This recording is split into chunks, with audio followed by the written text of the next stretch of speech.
Welcome to the Kribby review show, where we review games infrequently and with timelines that are more than 20 minutes, more than 30 minutes, more than 40 minutes. I think it's gonna exceed with this video.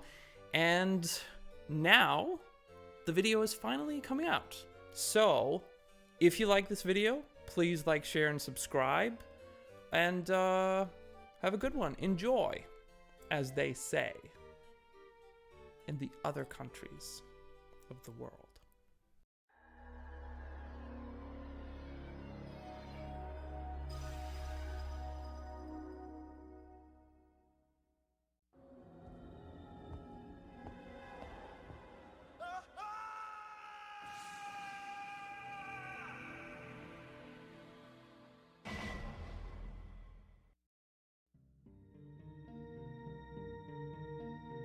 Alright, so before we get started, I've completed this game twice now. My first playthrough was recorded locally on PS4 at 720p, capped at 30 FPS, and my second playthrough was recorded later on at 1080p with 60 FPS when I acquired a capture card. So that's the reason why the video quality differs a bit, depending on which playthrough I'm showing footage from. In covering this game, I will make a few comparisons to the original Resident Evil 3 and the remake of Resident Evil 2. For the sake of clarity, I'll use the following abbreviations when I'm talking about a specific version of the game. RE is for the original version of a given Resident Evil game, so not a remake of a Resident Evil game. Remake is for the remakes of these games. Sound good? Alright, let's get started. With RE1, or Remake 1. Damn it! There's too many games to keep track of! Yeah, I have to fill in a bit of backstory here. Otherwise, newcomers to the series won't have a chance of understanding the context. And seeing as how the remake of the original Resident Evil still uses tank controls and a fixed camera, and this will most likely put off a lot of potential new fans, they may want to start with Remake 2 or Remake 3 if they want to have a more modern gameplay experience. So let me bring you up to speed on the story. RE1, or Remake 1, covers the events of the Mansion incident in July of 1998, where the Special Tactics and Rescue Service, STARS, a specialized branch of local law enforcement, are sent to investigate the Spencer Mansion, located in the Arkley Mountains near Raccoon City. Yes, you heard me right. Raccoon City. Aww, very cute. STARS is investigating a series of brutal murders that have been happening in the area, which seem to be cannibalistic in nature. As it turns out, the Spencer Mansion is filled to the brim with monstrous zombies, hungry canines, killer sharks, giant snakes, jumping alligator men, big guy with a claw arm, an enormous household plant. No, don't go anywhere. This makes total sense. Bear with me here. The big reveal of the game is that a pharmaceutical company by the name Umbrella is secretly developing the T-virus, a virus designed to be used as a biological weapon to sell on the black market. While it seems obvious to most people that there's no way to contain a zombie outbreak, that's not going to get in the way of Umbrella making a quick buck. Out of a total of 12 members, consisting of Alpha and Bravo team respectively, the only survivors of STARS are the following.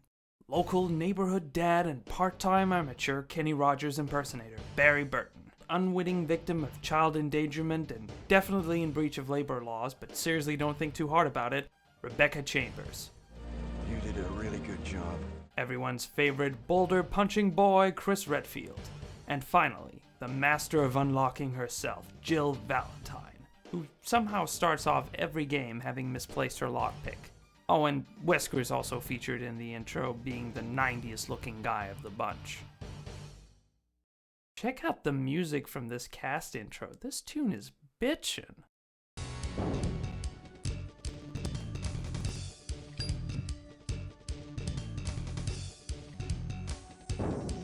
Jill Valentine.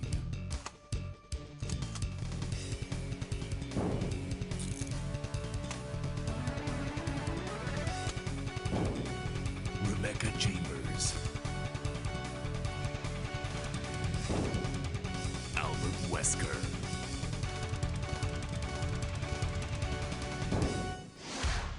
Resident Evil. God damn it, that was awesome!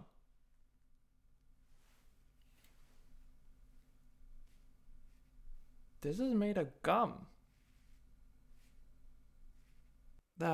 Where was I? Alright, so Jill and Chris are the two playable characters in the game. At the end, no matter who you play as, you get to shoot the big bad with a rocket launcher. I was gonna make a joke about how every RE game ends with you blowing up the final boss with a bazooka, but in going back over these games, I found that only about half of them actually end that way. You lose, big guy.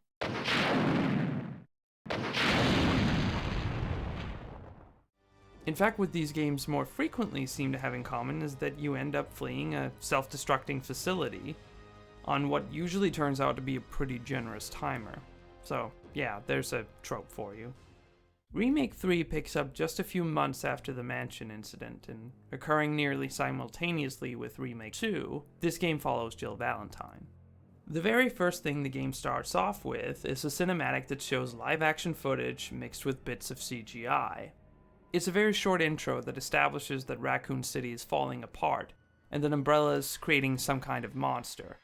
The live-action bits remind me of the credits intro for Zack Snyder's remake of Dawn of the Dead, and it's kinda cool that it almost harkens back to RE1, which might be the only other game in the series that has live-action footage in it. Yeah, Resident Evil intros went from this... No! Don't go!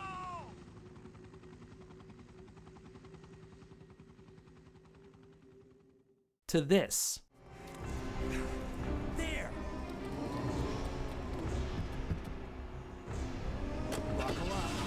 Okay.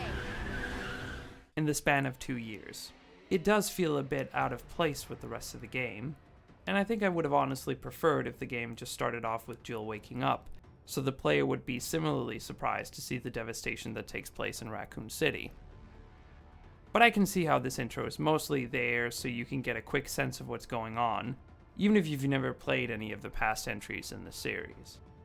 Jill is understandably just a bit upset after watching most of her colleagues die during the mansion incident.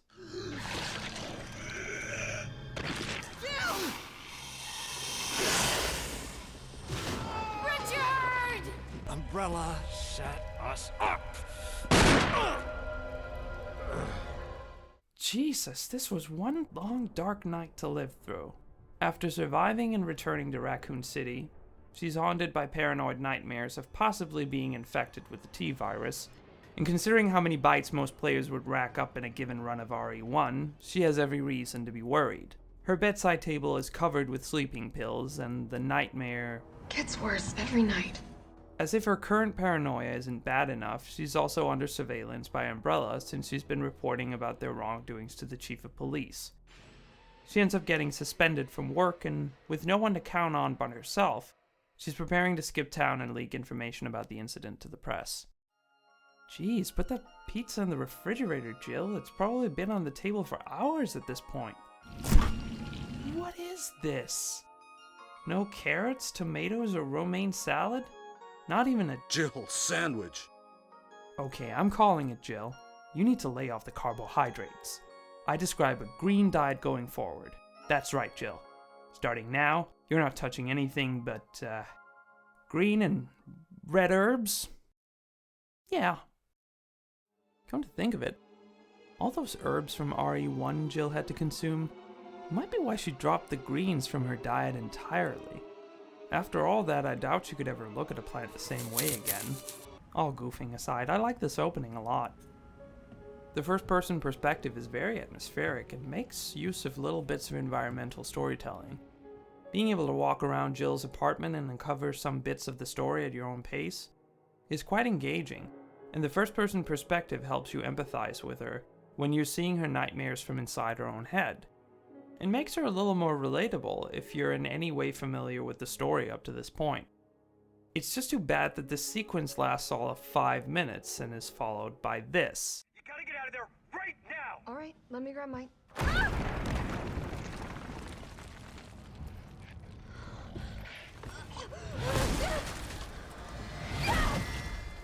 Suddenly, you're being chased through a burning building by a massive monster. and then you're on the streets watching Raccoon City succumbing to Jill's worst nightmare. A zombie outbreak that she somehow managed to sleep through. Must be all those sleeping pills. The monster that's chasing you is Nemesis. He, or it, is basically a bioengineered hitman that Umbrella has sent to kill all the surviving members of STARS in order to cover up their involvement in the T-virus. You'll be dealing with this guy a lot throughout this game, and I'll have more to say about him later. This early part of Remake 3 is very heavily scripted and leads you through a series of urban corridors and QuickTime events that takes about 15 minutes to navigate before the game really starts.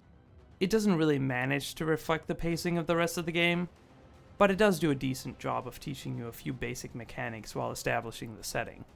However, it's not a particularly fun sequence to go through on multiple playthroughs, as it is very dialogue and cutscene heavy, and the tonal shift between first-person investigation and QuickTime event running feels very jarring. But once you reach that first typewriter, the game settles into the satisfying gameplay loop you came for.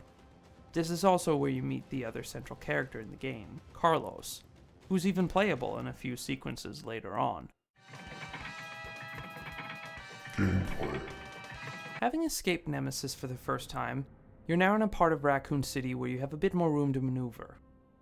Most enemies you encounter will be zombies, with the occasional zombie dogs, and a few bigger and considerably more powerful enemies being introduced later in the game.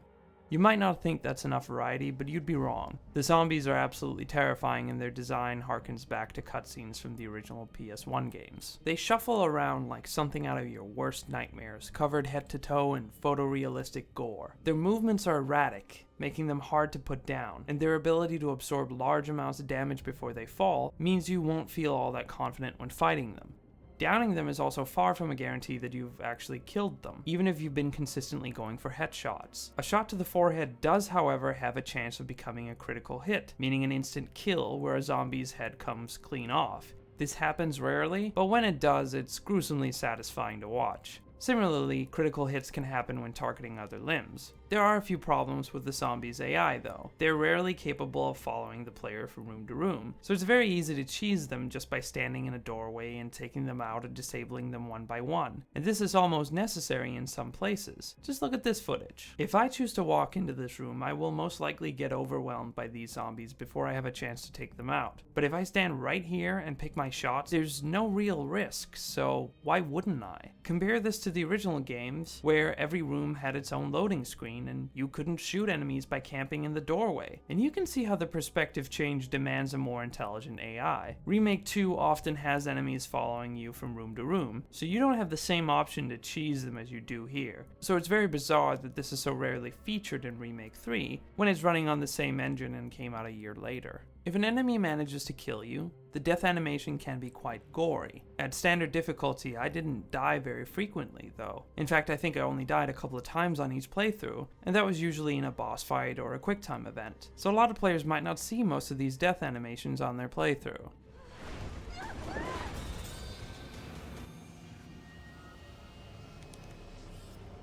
I like the mix of enemies. Some are slow and bullet spongy, but usually easy to dodge if you have the room. Some are faster, but with less health. And some are a mix of both, but introduced at a point in the game where you have access to some of the heavier weaponry. The only enemy that really annoys me is these goddamn tentacle zombies. They get introduced about halfway through Raccoon City, and they're just a pain in the ass to deal with. Their weak spot is this obvious glowing light on their head, but it's often protected so you can't hit it unless you do enough damage to other parts of the body in order to open up their weak spot. You might think that you can easily run past them the same as any other zombie, but oh no, you have to deal with this irritatingly random tentacle that takes a whip at you if you so much as breathe wrong. And this occurs at astonishingly long distances too.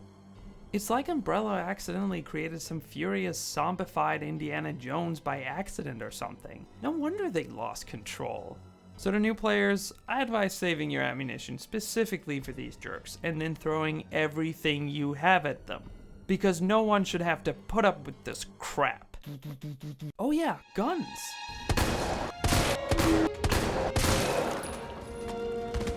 The guns in Remake 3 are very satisfying to use, with appropriate sounds and visual indications of impact depending on the damage type. Enemies bleed and burn burn, and in the case of zombies, even lose limbs when shot in certain areas. None of the weapons feel inaccurate, and enemies are harder to hit because of their erratic movements, as opposed to the difficulty relying on weapons that have an unreasonable spray pattern. For the most part, it's smarter to save ammo for the stronger weapons until you reach a boss fight and rely primarily on your handgun for the zombies. There's an ammo crafting system that gives you some options for prioritizing which types of ammunition you want to create. I found that the smartest strategy was to hoard these crafting materials until just before a boss fight, and then mix the higher quality crafting materials together so that I knew I had all the resources I needed. If anything was left over and I needed some handgun ammo, I'd craft a bit of it, but otherwise, I'd save the gunpowder for a rainy day. The map is your friend in this game, not because it's hard to navigate without it, but simply because it's the only way to know if you've picked up every item there is to find. And scouring the environments for healing items, ammunition, weapons, and the occasional upgrade is vital, not to mention puzzle items that are needed to progress. So if you're not checking the map every few minutes to make sure the floor and shelves have been wiped clean, you might have a harder time of it later down the line, especially if you miss out on the hip pouches that expand your limited inventory space. It can break the pacing of the game a little bit when you're overly concerned with turning every square inch of the map from red to blue, like you're filling in some sort of digital paint-by-numbers game, but I'm glad the option is there to be thorough, and to make sure you have all the resources you need to survive. It's also nice that the game marks the items you find on the map, so you know exactly where in a room that green herb or those shotgun shells you had to leave behind are located. Unlike early entries in this series, you can save as many times as you want. There are no ink ribbons needed to save, but if you're interested in getting a better score at the end of your playthrough, you will have to bear in mind how often you save and load the game, as well as how fast you complete your run. Despite the emphasis on picking up everything, the game can still be forgiving, as it features a dynamic difficulty system that affects things like how much damage enemies do, and the types of ammunition and healing items that appear in new areas depending on what you're lacking. This is not to mention the different difficulties. I played the game through on standard difficulty twice, but for those who find the game too hard, there's an assisted difficulty that makes enemies weaker, gives you aim assist, and starts you off with an assault rifle. I could see myself playing through once on this difficulty just for the hell of it, as it certainly makes for good practice if you want to do a speed run or grind through some of these achievements. The hardcore difficulty also looks a lot more inviting on future playthroughs, but I'll get back to the whole replayability aspect later in the video. While the game for the most part maintains its tone and atmosphere well enough, there's a section in Carlos's part of the campaign that feels horribly out of place. Okay, I'm gonna have to go on a bit of a rant here with this one, so you're just gonna have to stick with me, I'm sorry. So in this section, you have to protect this door from a large number of zombies crawling in through these windows. Right by the door, and next to each window, there are these electric generators you can shoot which hurt and stun multiple enemies at the same time. You then run around the room trying to distract and kill the zombies as fast as possible, before they overwhelm your luggage. Basically, it plays out like a horde mode where you have to hold out against an invisible timer, and it makes no sense. Why are the zombies suddenly showing up in a massive horde outside the hospital long after you've initially shown up, yet doing it so slowly that Carlos has time to barricade 2 double doors with heavy luggage that he found somewhere? Why are the zombies removing the luggage and slamming on the door when there's a perfectly edible pile of meat running around in front of them? It's a well-established trope of zombies that they go for whatever is closest by or within view of them. Speaking of meat piles, it looks ridiculous when the zombies explode after killing them. This took me completely by surprise on my first playthrough. Where the game normally keeps track of bodies in the environment, it now desperately needs an excuse to deload every zombie you kill in order to make room in game memory and declutter the room you're in. They even make this ridiculous sound when they explode. What is that? Ugh. You can't remove their limbs either, so there's no point in trying to immobilize them. Instead, the damage system changes to a standard shooter where you're rewarded for going straight for the head. Even though, in past segments of the game, the zombies absorb headshots like it's nothing. It just feels like they wanted to shove in that RE4 sequence where you defend the house, but they couldn't come up with a justification for it. But that sequence actually fit into the game and had you defending yourself and Ashley from a threat that was specifically targeting her. And that wasn't a horde of brainless zombies that was only driven to eat the first thing they see. The villagers were being controlled by the mind parasite Las Plagas, and wanted to kidnap Ashley as part of Zadler's plans, so their priorities make sense. Then, finally, you blow up a pillar that just so happens to land perfectly in front of the doors, and then the state-of-the-art security shutters close. Yeah, I bet the police department would have appreciated having some of those installed. Those guys had to use boards and nails. Alright, ran over.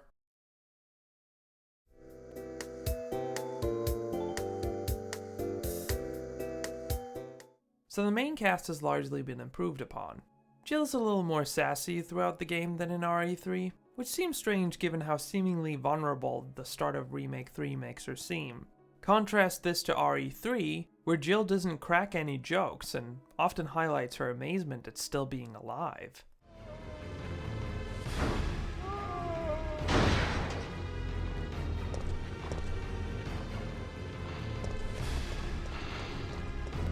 The monsters have overtaken the city.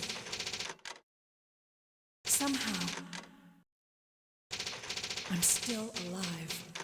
During moments of horror, she's often temporarily overwhelmed with fear, the way you think most people would be. In Remake 3, I do appreciate Jill's confidence in moments of calm. My platoon has suffered serious losses. Just keeping them alive is more than I can manage. Well, you can thank your corporate overlords for that. And the anger she displays during boss fights, where she must have enough adrenaline coursing through her system to power 10 Olympic athletes. How is this fucker not dead yet? Just no. But it does sometimes feel out of place when she reacts to an otherworldly, nightmarish creature like it just spilled beer on her shoes. Right, let's do this. Suck it! In the meantime, Carlos comes across a lot less brain dead than in RE3, and as a much more empathetic person. He makes a few inappropriate comments and cracks jokes about not leaving Jill in a Carlos-less world, but doesn't come across as overtly sexist or patronizing. The only sass he ever gives her is in the beginning of the game when she's very hostile towards him, which is completely understandable given that he doesn't know anything about Umbrella's involvement in the situation. He's just a mercenary, who as far as he's been told, is only there to rescue civilians. And the first thing Jill does when he mentions he works for Umbrella is to treat him with hostility. If you compare this to Carlos in the original game, it's a big step up. I know. You wanna ask me out? All the foxy ladies love my accent. It drives them crazy. My impression of Carlos in the original game is that he must be barely 20 and with no high school diploma. Because this guy sounds like the biggest, dorkiest, self-obsessed dude bro man-child you'll ever come across. Calm down. Any objections to my playing hero this time? What are you doing? Carlos! Carlos ain't no boy. He's a grown-ass man. I'm a grown-ass man! Aside from Nikolai, the rest of the team doesn't have much more screen time than in RE3, and Nikolai isn't given much more motive than... I'm in this business to get paid. There are a few hints here and there foreshadowing this guy as a traitor, in case you can't tell that the guy with this face, who's first introduced by shooting someone in the face, is a bad face. Bad guy. He's a bad guy. But not a lot of characterization or motivation is given to the rest of the cast. The leader of the Umbrella mercenaries, Mihai, doesn't have much to do, other than spouting a few bits of exposition and highlighting how poorly the rescue effort is going. You get the sense that this was a bigger team, but that most of the squad members are dead at this point in the story. There are 2 other team members in the group, one of which is barely featured and another who likewise mostly serves the story by telling you where you need to go, or is just a person for Jill or Carlos to talk to. But that's okay, because it gives the campaign more time to focus on the 2 protagonists, and Nemesis. So yeah, Nemesis is pretty important, as he's the main antagonist. In RE3, he's my favorite part of the game, but in Remake 3, he's kind of a disappointment.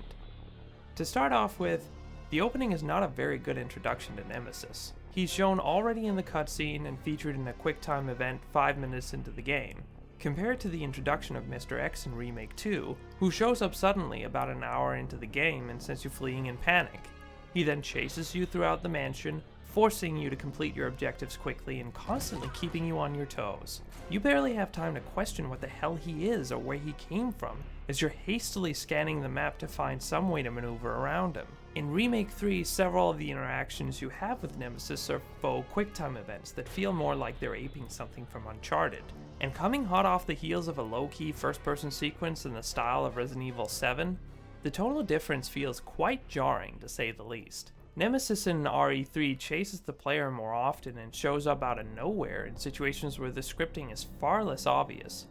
You can choose to fight Nemesis in both games, and he does drop a few weapon upgrades if you do, but aside from getting your hands on these, it's better just to haul ass and run. In RE3 you had a few of these action sequences where you got two choices. One would usually be to run away, and the other would be to use something in your environment to your advantage, or just to fight Nemesis head on. You have the same option to run or to fight in the early parts of Remake 3, but there are really no interesting interactions like what was featured in RE3, where you had the option to electrocute him or blow him up. It's kinda cool that he starts the game off wrapped in black plastic like he's a corpse or something. Dead. Wrapped in plastic. But I don't like his design as much as in the original game. His transformation throughout RE3 is more gradual and comes across as freakish and weird, without losing sight of his original form. It gives the player a chance to ease into each change and dread every encounter with him, as you never know where he'll appear from and what change you will go through next. And it's clearly and identifiably him, not some other monster. In fact, he barely spends any time in the original game as a big monster, whereas in Remake 3 he turns on fire at one point due to an incidental explosion. He then proceeds to fall into the river and immediately turns into... Get back! A big dog? What? I don't even... Okay, now let me just explain something to you. I've hit this walking body bag with a dozen or so explosive grenades at this point. I've shredded him with hundreds of pellets of buckshot. He's walked through burning buildings without a care in the world and gotten hit by a freaking car while falling off a 10-story building, only to shrug it off like it was nothing. And then Carlos shot him point blank with a rocket launcher for good measure. Oh, why did you drop that? That could have come in handy. Come on, go pick it up. Go back for it. What are you doing? My point is, what makes this fire different? Or is it the water? No shit. Is this canonical with that Signs movie? Should I be arming myself with a super soaker? My problem with this is that it becomes hard to feel connected to Nemesis when he ceases to have a relatable human shape and becomes a goofy looking monster. It just isn't as menacing to me, especially since he can't really chase you anymore outside of QuickTime events, and otherwise has to be positioned in these little battle arenas, the same way a regular boss would be. After all, if he was chasing you through Raccoon City in this giant shaved dog costume, he would be too big to fit through the doors and would get in the way of the player too often to make dodging him any kind of option. So they have to stick him in one of these boss fight areas, or just have some pre-scripted sequence where you run down a hallway. My point is that it feels artificial and gamey when he transforms from his regular form, for no reason other than we needed to do that kind of boss fight. Oh, and this boss fight is so good they do it twice, but this time it has zombies. By contrast, his transformation in RE3 was due to the damage Jill would cause him by exposing him to massive fiery explosions or deadly chemicals, way beyond the kind of weaponry you had access to. But here he gets bombarded with enough firepower to take out a tank division, only to transform after a relatively small explosion. And what in the world happened to his iconic phrase? This one word used to make the hair stand up on the back of my neck, along with those heavy, menacing footsteps. Stars. Now when he's chasing you, he's completely mute. In fact, you might not notice him at all if not for the music. Now that's very menacing when Mr. X does it in Remake 2 because he has no major introduction. He just appears out of nowhere and flips the game on its head.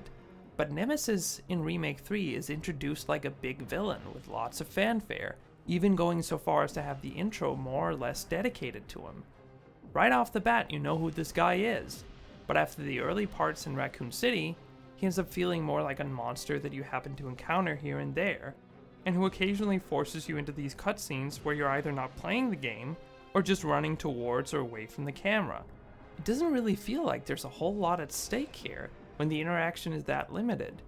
And even though you're chased around the environments during regular gameplay early on, it doesn't ever feel like Nemesis hates you and feels driven to kill you the way he does in RE3, where he grunts and shouts and emotes his fury at you. It's as though the game wants him to be the centerpiece of the story, but doesn't know how to implement it in regular gameplay form. Just as his name is removed from Remake 3, he likewise plays a smaller role in this game. Presentation.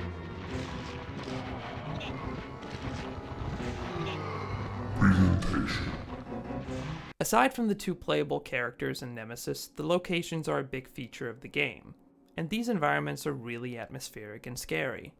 Throughout your playthrough, you'll be passing through bits of Raccoon City's streets, the local police department, the sewers, the hospital, and finally, an underground research facility. The variety of locations is pretty standard fare for the series. There's also no inclusion of the clock tower from RE3, aside from a written reference to it, and a boss fight that takes place outside of it, which is a shame. This location was one of the highlights in the original game after all. With that being said, the hospital location is a little more fleshed out now, even if Carlos's first run through the hospital ends on such a bizarre note. The streets of Raccoon City are filled with scattered debris, broken glass, crashed cars, burning buildings, and general carnage. The police station even makes a return from Remake 2, and is similarly overflowing with zombies in tight corridors. Carlos and his partner have arrived before Claire and Leon in Remake 2, so we actually get to see how Lieutenant Branagh gets bit. Sorry.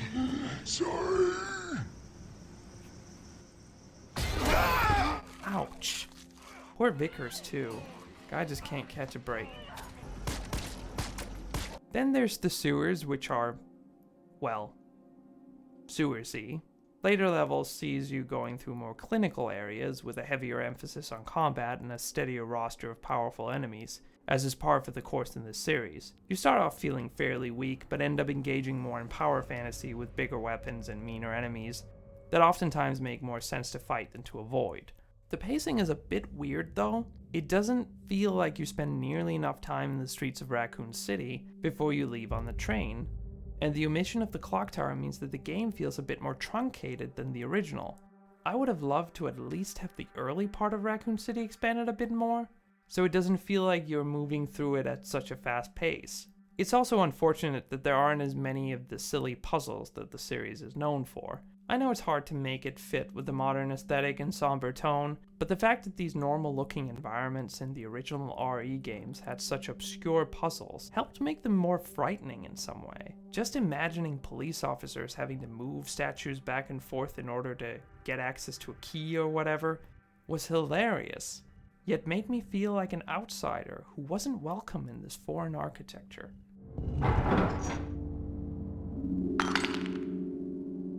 This is a beautiful looking game with great texture and animation work, especially facial animations that border on being photorealistic. There's something strange going on when comparing Remake 3 and Remake 2. I find that the faces look a bit more believable to me in this game, especially when you compare Claire and Jill. There's just something about Claire's uncanny valley face that makes my soul shudder. Okay. Thanks, Marvin. I'm on it. Yeah, there are a couple of bits of jank on the graphical side here and there, such as a reduction in animation frame rate on zombies at a distance.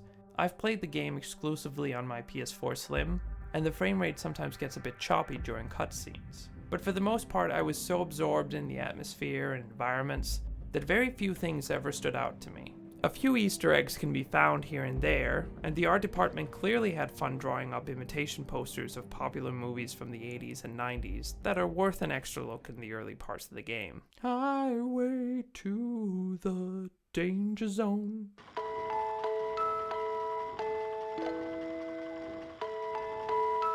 Music. The music isn't as prominent as in the original game. It's relegated a lot more to the background and just isn't as creepy as it was in the original. In fact, what bits of the original soundtrack have been reintroduced into the game kind of feel a bit out of place with the general tone. There's this weird, distant kind of sound to the save theme, as if the music is diegetic, you know, like it was coming from a radio or something in the environment. Why does this music sound like it's coming from somewhere in the room I'm standing in? Where could it possibly be coming from? Is there a radio hidden away somewhere? Is this in every save room? Other parts of the soundtrack are pretty box standard, and in a way it's almost like the original score has been changed to fit into the soundscape. The original RE soundtracks on the PlayStation made me feel uneasy and disturbed more than the actual enemies, which is largely due to the low polygon count on character models. Here it's in reverse, where an encounter with a room full of zombies used to blare music that would make you feel mentally overwhelmed or nauseous.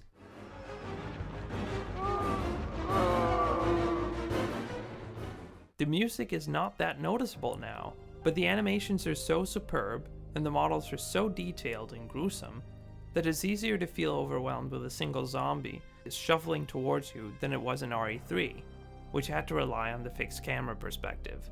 I'm playing some of this music throughout the review, and you'll probably notice the differences between the music that's from Remake 3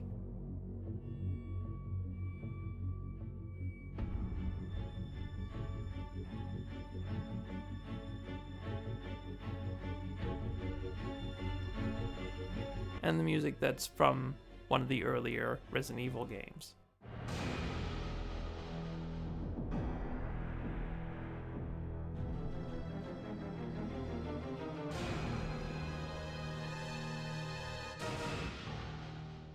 In short, I'd say it works well for the most part, but it just doesn't stick with you the same way, and if you've played RE3 like me, you'll most likely be paying attention to those bits of the original soundtrack that have carried over, and just doesn't work as well here.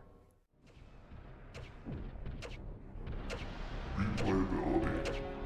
So the game should take about 6 to 8 hours to complete on your first playthrough, depending on how fast you're powering through it. And the game counts every second of in-game time, aside from time spent in the pause menu. Just a handy little note if you want to aim for getting a better score. Yeah, I didn't know that. Apparently if you press Option to pause the game, it doesn't count towards your game time. But if you press triangle or the touchpad when you take a 5-minute break, that's bad. Bad time for you, boy!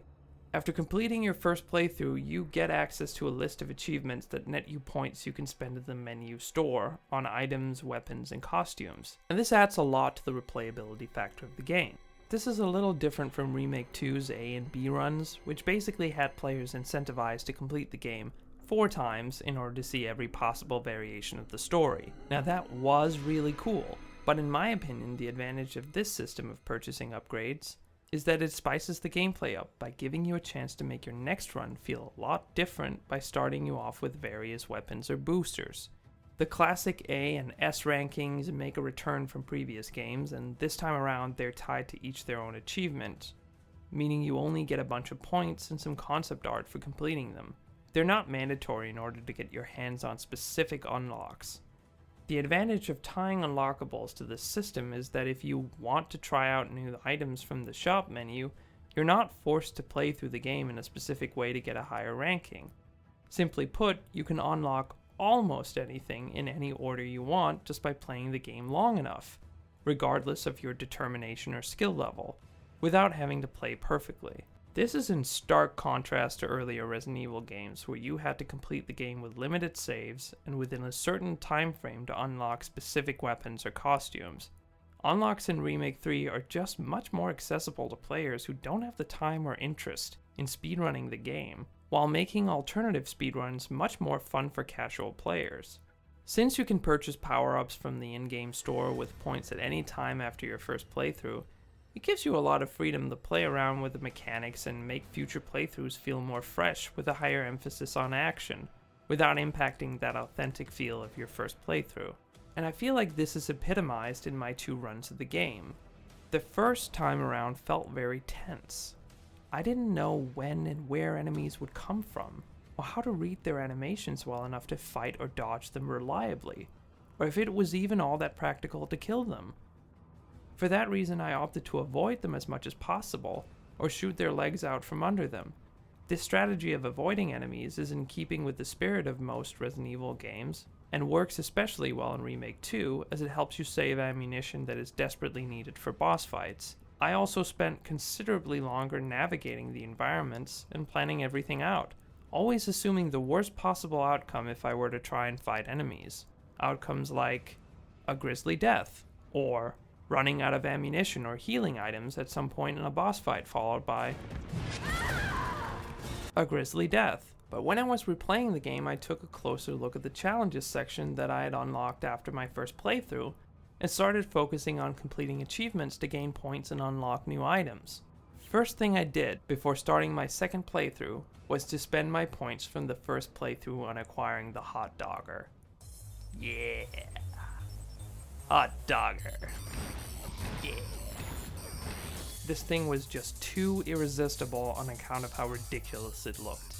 It makes killing more zombies a breeze after knocking them over and saves you tons of ammo in doing so.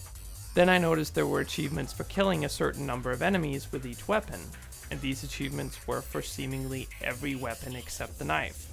And wanting to complete as many achievements to unlock as many items as possible in the future, I quickly ended up putting the hot dog back in the fridge. These two playthroughs were starkly different from each other. In one playthrough, I was cautious, anxious, and tense. In the other, I was running through environments as fast as I could, often taking on enemies intentionally, even when I didn't have to, and this turned out to be easier than I thought. I had originally approached Remake 3 as a modern survival horror experience, and while it is built in the same engine as Remake 2, it's designed with an entirely different gameplay emphasis. The game is far more linear with far less backtracking, and for the most part doesn't punish you for actively killing enemies, at least not after your first playthrough. In fact, some of the challenges that net you the most points are centered on killing enemies with specific weapons. So if you want to experience more variety in subsequent playthroughs, or if you want to have a better chance of doing a 2-hour speedrun at some point in the future, you should be popping headshots left and right and racking up those points to unlock whichever items will make the game faster to get through. And this is probably why the game wasn't so well received last year. It came hot off the heels of the award-winning Remake 2 the year before, which had so much more hype behind it, as it was the first game to return to the original series in a novel way, and it was a very faithful remake. Remake 2 forced you into tight corridors and emphasized solving obscure puzzles by backtracking through a few big locations where you had to make strategic decisions about which enemies to take out and which to avoid in an effort to conserve your resources, much like the original games. Remake 3 instead starts you off by giving you an illusion of something similar, but it eventually becomes apparent that the puzzles are very straightforward and don't require all that much backtracking. The spaces are often wide open, and ammo isn't as scarce as you first assume. Remake 2 also included these extra game features, some of which were paid DLC. This content was much akin to the Mercenaries mode from previous entries in the series, which Remake 3 doesn't feature at all. I don't personally like Mercenaries mode, as I prefer an experience that is story-centered and doesn't rely on a timer to create tension. So I'd much rather replay the campaign than really dive into a mode like Mercenaries. But given the fact that Remake 3 used what must have been a sizable portion of its budget on an online mode instead of a Mercenaries mode, I can understand the disappointment from fans. I can't say that this was a smart move on Capcom's part, as this multiplayer mode has already lost most of its player base in the past year, and most of the fan base just isn't interested in playing a Resident Evil variant of other multiplayer games. Here's a rule of thumb that I wish all publishers would keep in mind. A single-player franchise will never beat a multiplayer franchise at multiplayer. The best it can hope for is to break even. Some multiplayer-focused games do have a decent and sometimes great campaigns. Take something like Titanfall 2, which was supposed to be a knockout multiplayer shooter, but really the only reason to play it is the excellent single-player campaign. But I can't for the life of me think of a single-player only franchise successfully branching off and doing both single-player and multiplayer in the same package with great success. Feel free to tell me that I'm wrong. I'm legitimately curious about this. Alright, it's time to wrap this review up and say goodbye to Raccoon City. Oh, who's a little raccoon? It may sound like I've been down on this game throughout this review, but I actually rather enjoy it. RE3 was always my personal favorite out of the original PlayStation trilogy, as it just felt a bit more accessible than RE1 or RE2, and Nemesis made for a compelling draw. While Nemesis doesn't really work for me in Remake 3, the same comparison between the mechanics and feel of RE2 and RE3 ring true for the remakes. Remake 3 is more accessible than Remake 2, and does make for an easier and faster replay experience with more moment-to-moment gameplay variety. In fact, I would say that Remake 3 improved greatly as an experience for me on further replays, as it allowed for me to readjust my expectations and enjoy the game in a different, more action-focused way. In that way, my experience is very similar to Resident Evil 4, a game that I've gone back and replayed no less than 6 times over the years. I don't think Remake 3 will get quite as many replays as RE4, but it makes for an easier game to jump back into than Remake 2. And for that reason, it's probably easier to recommend new players to the series to jump into Remake 3 if they want to get a mild taste of the genre. But as far as a better overall experience is concerned, Remake 2 is still largely the superior game. The A and B scenarios mean that each of the 4 playthroughs will have something new waiting for the player in terms of cinematics, dialogue, and slightly different enemy and item placement. It makes for a more intellectually stimulating replay experience that demands more from the player than Remake 3. But hey, sometimes you just want to go for that palate paneer you know you'll enjoy, instead of picking something spicier from the menu. And if you get a side of cheesy naan bread to go with it, feels kinda new, right? Alright, that's enough of that. I'll see you guys next time, and until then... Don't open that door!